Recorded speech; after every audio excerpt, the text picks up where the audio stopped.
Well, now let's look at the preparedness for the adverse weather in Cape Town, where there's a level 8 storm warning in place. The Western Cape's disaster management head, Colin Deiner, is now joining us. Colin, a very good morning to you. Thank you so much for making time for us.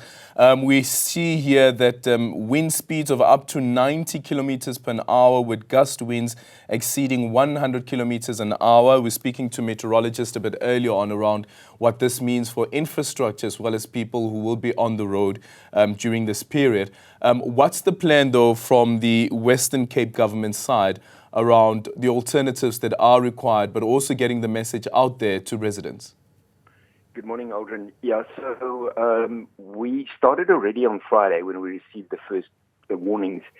Some of those warnings have been upgraded, I'm sure, as the Weather Services indicated during yesterday. But what we did is we brought in all the stakeholders, so that would include our medical rescue services, our fire and rescue, the police, then our humanitarian organizations who assist us, government humanitarian, Department of Human Settlements, nationalities, emergency housing teams. So there's a very wide spectrum, also the maritime agencies that we work with. And we basically did a plan which looked at the various phases. The first phase was a warning phase and also a preparation phase. And that was just to make sure that all our resources were in place, that, areas were protected. And especially with the farmers, because, there's also a lot of very cold weather headed our way following the storm. And then what we did is we are now in the phase, the rain started very early this morning. The wind started. We are going to be meeting at 10 o'clock. And the meeting at 10 o'clock will then be a feedback from all those different agencies on any incidents that they might have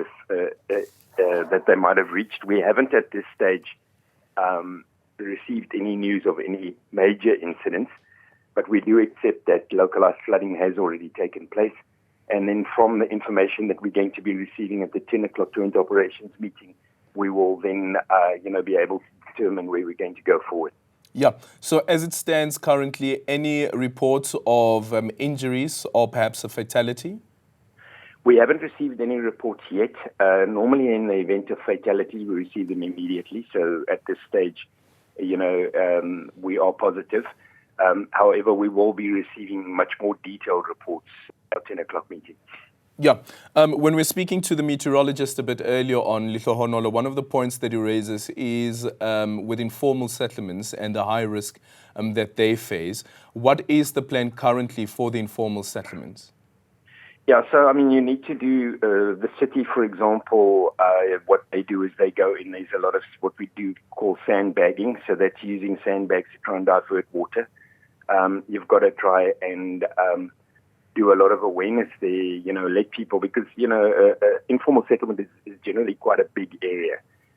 So it's a lot about making people aware, specifically with winds, that they reinforce their dwellings. And then there's also a lot of diversion that we try and do. So it's basically, trying to see how we can move water around these areas. It's a very difficult task, just because of the area limitations that you have. But those are the kind of actions that we carry out. Yeah. Any of the roads that have been closed due to these floods? We haven't closed any roads yet. I think, again, we will be seeing at the 10 o'clock meeting what the situation is. Look, we have a big concern in the Cedarburg area because that's where we had flooding in June last year and September, and we had a lot of damaged roads. So I do anticipate that there might be problems there, but I can't confirm anything yet. Yeah. Any other pressure points that you'd like to alert our viewers to this morning?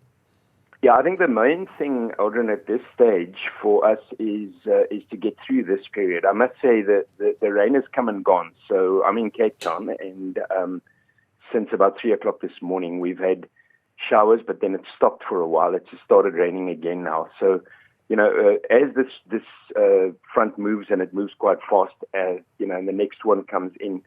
So our immediate concerns will be the west coast, so the Cedarburg area going down into the Drakensberg area, and then looking also at Cape Agulhas The main thing for me, I think, at the moment is the coastal areas where we're going to see the very high wave heights, 6 to 8 meters and 10 meters in the southwestern coast. So it's still quite a broad-based situation that we're facing.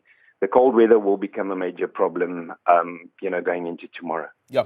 So the schools are expected to open on Tuesday, the 9th of July. Have you had a conversation as yet with your education counterpart around what this means for the reopening of schools? Yes, our education department are in our joint operations meetings. At this stage, we felt because the storm is happening today and tomorrow, we are not going to make any specific decisions at this stage. We will look at how it looks tomorrow. You don't want to really disrupt schools. So you try your best to keep as the schools open, but I mean, the most important thing is people's lives.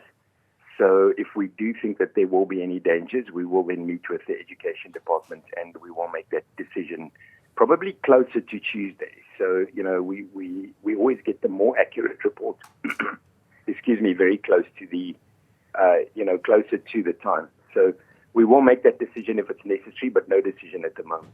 Okay, and finally, you did touch a bit on the coastal areas and the coastal management department, but the warning that they've issued as well to vessels that are in the ocean this morning, do we know whether there's any high risk as it stands currently? We're not aware of any vessels that are at risk at the moment. Sea Rescue, NSRI works with us. We haven't received any information of any vessels at risk at the moment, but I think that, with the years that we've worked with them, that they generally do a very good preparation for these kinds of incidents. And at this stage, it seems all good for now. Okay, thank you.